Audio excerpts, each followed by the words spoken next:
सीधे मुद्दे पर आते हैं। एक बड़ा ही अजीब स्टैटिस्टिकल पैराडॉक्स है जिसके बारे में हम अक्सर सोचते नहीं हैं। देखिए, लगभग हर इंसान को अंदर ही अंदर लगता है कि उसकी इंटेलिजेंस एवरेज से थोड़ी ऊपर ही है। लेकिन अगर मैथ के हिसाब से देखें तो ये लिटरली इम्पॉसिबल है। मतलब सबके सब लोग एवरेज से ऊपर कैसे हो सकते हैं? यही एक सवाल है जो हमारे इस पूरे एक्सप्लेनर की फाउंडेशन है। असलियत यह है कि अक्सर हमारी खुद की सोच ही हमारी सबसे बड़ी रुकावट बन जाती है, स्पेशली जब बात सेल्फ अवेयरनेस की आती है। जो लोग अपने इंटेलिजेंस को लेकर सबसे ज्यादा गलत होते हैं ना, वही इस बात को सबसे कम देख पाते हैं। It's almost like a mental blindfold. तो इस मेंटल डायग्नोस्टिक टेस्ट में हम 4 मेन स्टेजेस को डिकोड करेंगे। पहला है ईगो, इमेज और ब्लेम। फिर हम देखेंगे the illusion of knowledge.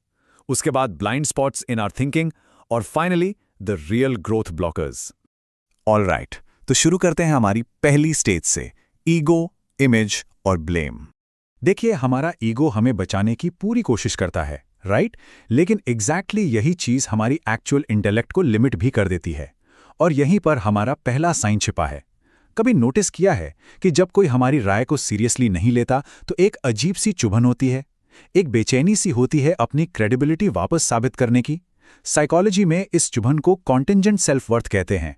Research बताती है कि जो लोग अपनी पूरी वैल्यू इस बात पर टिका देते हैं कि वो कितने स्मार्ट दिख रहे हैं, वो हमेशा मुश्किल चैलेंजेस से दूर भागते हैं। उन्हें लगता है कि वहां गलत होना सिर्फ एक मिस्टेक नहीं, बल्कि सीधा उनकी आइडेंटिटी पे अटैक है। लेकिन जो एक्चुअली शार्प थिंकर्स होते हैं, उनका ट्रू कॉन्फिडेंस प्रॉब्लम को सॉल्व करने में होता है। उन्हें कमरे में सबसे स्मार्ट दिखने का कोई शौक नहीं होता। और ये हमें दूसरे बड़े साइन की तरफ ले जाता है। जरा एक सेकंड रुककर सोचिए, आखिरी बार कब हमने बिना किसी बहाने के एकदम सीधे शब्दों में कहा था मुझे नहीं पता, और बस उस बात को वहीं छोड़ दिया था? बिना कोई एक्सक्यूज बनाए अपनी इग्नोरेंस एक्सेप्ट करना इतना मुश्किल क्यों लगता है? वेल, सिंपल सी बात है, यह हमारी उस इमेज प्रोटेक्शन वाली आदत के बिल्कुल खिलाफ जाता है। इस इमेज प्रोटेक्शन और ईगो से एक और चीज जुड़ी है, तीसरा साइन, लगातार दूसरों को ब्लेम करना। इसे ठीक से समझने के लिए मेटाकॉग्निशन वर्ड को जानना बहुत जरूरी है। ये एसेंशियली अपनी खुद की सोच को ऑब्जर्व करने की और किसी भी नतीजे में अपने खुद के रोल को इवैल्यूएट करने की क्षमता होती है। सो जो लोग कॉन्स्टेंटली सिस्टम को, टाइमिंग को या दूसरों को ब्लेम करते हैं ना, उनमें एक्चुअली लो मेटाकॉग्निशन होती है। इस कॉग्निटिव स्किल की कमी की वजह से एक फीडबैक लूप कभी पूरा ही नहीं हो पाता, और नतीजा, हम बिना कुछ नया सीखे उन्हीं सेम पैटर्न्स में हमेशा फंसे रह जाते हैं। Moving on to the next one, दूसरा चरण है ज्ञान का भ्रम, यानी द इल्यूजन ऑफ नॉलेज। हम अक्सर खुद को ही सबसे ज्यादा धोखा देते हैं, ये सोचकर कि हम कॉम्प्लेक्स बातों को पूरी तरह समझते हैं। यही हमारा चौथा साइन है। रिचर्ड फाइनमैन, जो एक नोबेल प्राइज विनिंग फिजिसिस्ट थे, उनका एक बड़ा ही सीधा सा रूल था। वो कहते थे, अगर हम किसी चीज को सिंपल लैंग्वेज में नहीं समझा सकते तो इसका मतलब हम इसको समझते ही नहीं है। भारी भरकम टेक्निकल वर्ड्स या जार्गन असल में वही जगह है जहां उथली और वीक समझ छिपती है। कोई इंसान बातों में बड़ा फ्लुएंट साउंड कर सकता है, सारी फैंसी टर्मिनोलॉजीज फेंक सकता है, लेकिन फिर भी असल मैकेनिक्स से बिल्कुल अनजान हो सकता है। ट्रू इंटेलिजेंस तब दिखती है जब हम किसी आइडिया को एकदम जीरो से आसान शब्दों में दोबारा बिल्ड कर सकें। और ये स्टैटिस्टिक्स हमारे 5वें साइन को परफेक्टली हाईलाइट करते हैं, अपनी खुद की एबिलिटी को ओवर इवैल्यूएट करना। 30 से 40 परसेंटेज पॉइंट्स। फेमस 1999 की डनिंग क्रूगर स्टडी ने प्रैक्टिकली प्रूव किया था कि जो लोग रीजनिंग टेस्ट्स में सबसे बॉटम क्वार्टाइल में थे, उन्होंने अपनी परफॉर्मेंस को इन्हीं 30 से 40 पॉइंट्स तक ओवर एस्टिमेट किया था। मतलब जो लोग टेक्निकली जितने ज्यादा खराब थे, उन्हें अपने सही होने पर उतना ही ज्यादा ओवर कॉन्फिडेंस और यकीन था। इसका रीजन बड़ा ही क्रूअल और माइंड बेंडिंग सा है, जिसे हम इनविजिबल एरर्स कह सकते हैं। देखिए, अपने खुद की गलतियों को पहचानने के लिए ना बिल्कुल वही स्किल्स चाहिए होते हैं जो उन गलतियों को शुरू में होने से रोकने के लिए जरूरी थे। तो लॉजिक सिंपल है, अगर वो स्किल्स ही दिमाग में कंप्लीटली डेवलप नहीं है तो वो एरर्स हमें लिटरली दिखाई ही नहीं देते। वो गलतियां हमारे लिए पूरी तरह से इनविजिबल बन जाती हैं। अब आते हैं तीसरे चरण पर, सोच के अंधे बिंदु या blind spots in our thinking. ये जो अंधे बिंदु यानी ब्लाइंड स्पॉट्स होते हैं ना, ये हमारे दिमाग को ट्रिक करते हैं और हमें रियलिटी से कंप्लीटली डिस्कनेक्ट कर देते हैं। और यही है हमारा छठा साइन, एक्सट्रीम एब्सोल्यूट शब्दों का यूज करना, जैसे हमेशा, कभी नहीं, हर कोई या कोई नहीं। हमारे दिमाग को ना बाइनरीज बहुत पसंद है, बस सही या गलत, अच्छा या बुरा। क्यों? क्योंकि ये प्रोसेस करने में फास्ट और आसान होता है। लेकिन रियल लाइफ ऐसी ब्लैक एंड व्हाइट थोड़ी ना होती है। जब लोग इमोशनली चार्ज्ड होते हैं और इन एब्सोल्यूट वर्ड्स को यूज करते हैं तो इसे साइकोलॉजी में डाइकोटोमस थिंकिंग कहते हैं। ये बेसिकली हमारा दिमाग है जो एक कॉम्प्लेक्स 3D रियलिटी को फ्लैट करके बाइनरी बना रहा है। फास्ट जरूर है, लेकिन इस चक्कर में एक्यूरेसी की पूरी तरह बैंड बच जाती है। एक और बहुत बड़ा ब्लाइंड स्पॉट हमारी नॉर्मल कॉन्वर्सेशंस में दिखता है। आइडियली हर डिस्कशन को एक लर्निंग अपॉर्चुनिटी की तरह देखना चाहिए, क्योंकि हो सकता है सामने वाले के पास कोई ऐसी जानकारी हो जो हमारे पास नहीं है।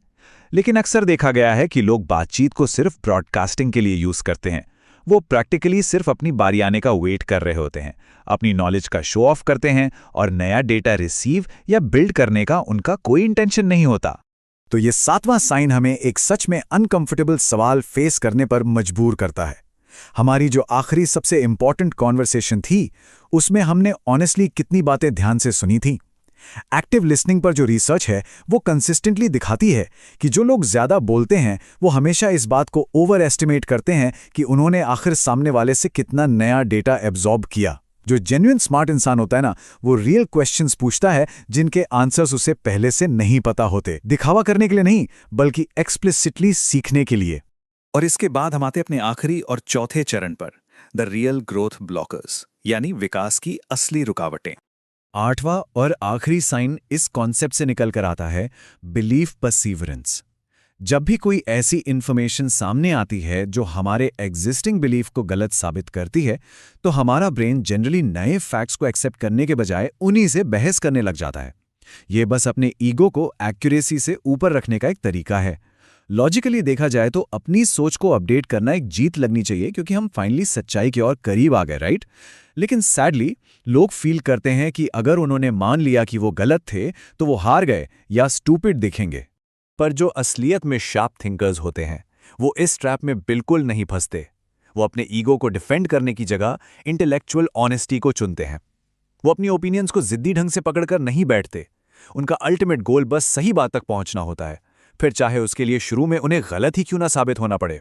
उन्हें ठीक से पता है कि एक अपडेटेड बिलीफ हमेशा एक बेहतर बिलीफ होता है। अब जरा इन आंकड़ों पर ध्यान दीजिए, ये सच में हैरान करने वाले हैं। 2011 की एक बहुत ही इंटरेस्टिंग स्टडी दिखाती है कि इंटेलेक्चुअल अचीवमेंट को प्रिडिक्ट करने में 50% रोल इंटेलेक्चुअल कोशेंट का है और बाकी 50% रोल है क्यूरियोसिटी का, यानी हमारी जिज्ञासा का। तो क्यूरियोसिटी कोई ऑप्शनल बोनस नहीं है, ये लिटरली आधी इक्वेशन है, क्योंकि ये क्यूरियोसिटी ही है जो हमें सरफेस लेवल से नीचे उतरने और लगातार क्यों पूछने पर मजबूर करती है। और जिन लोगों में से ये क्यूरियोसिटी गायब हो जाती है, वो एक नई रुकावट का शिकार हो जाते हैं। ये जो नोइंग इनफ वाली सेटल फीलिंग होती है ना, कि हाँ मुझे तो अब सब पता है, ये सबसे इफेक्टिव ग्रोथ स्टॉपर में से एक है। इसकी सबसे डेंजरस बात पता है क्या है? ये फीलिंग कभी एक लिमिटेशन जैसी नहीं लगती, बल्कि अंदर से एक स्ट्रॉन्ग कॉन्फिडेंस जैसी फील होती है, और ये चुपचाप हमें एक लेयर डीपर जाने से हमेशा के लिए ब्लॉक कर देती है। तो आते हैं इस विश्लेषण के कंक्लूजन पर, द अल्टीमेट इंटेलिजेंस टेस्ट। हमने इन 4 स्टेजेस और 8 साइंस को डीपली एक्सप्लोर किया। अब इस पूरे एक्सप्लेनर के सोर्स मटेरियल का सबसे माइंड बेंडिंग ट्विस्ट पेश करते हैं। क्या हमें सच में पूरी तरह से यकीन है कि इनमें से एक भी साइन हम पर डायरेक्टली लागू नहीं होता? फेक स्मार्ट होने का सबसे बड़ा प्रमाण एक्चुअली यही मान लेना है कि हम इन सभी साइन से टोटली कंप्लीटली मुक्त हैं, क्योंकि ट्रू सेल्फ अवेयरनेस हमेशा वहां से शुरू होती है जहां हमारा ईगो प्रैक्टिकली खत्म होता है। तो एक आखिरी सवाल जो हम सबको सीरियसली खुद से पूछना चाहिए, क्या इस बात का एब्सोल्यूट सर्टेनिटी होना हमारी खुद की थिंकिंग का एक बिल्कुल नया ब्लाइंड स्पॉट तो नहीं बन रहा?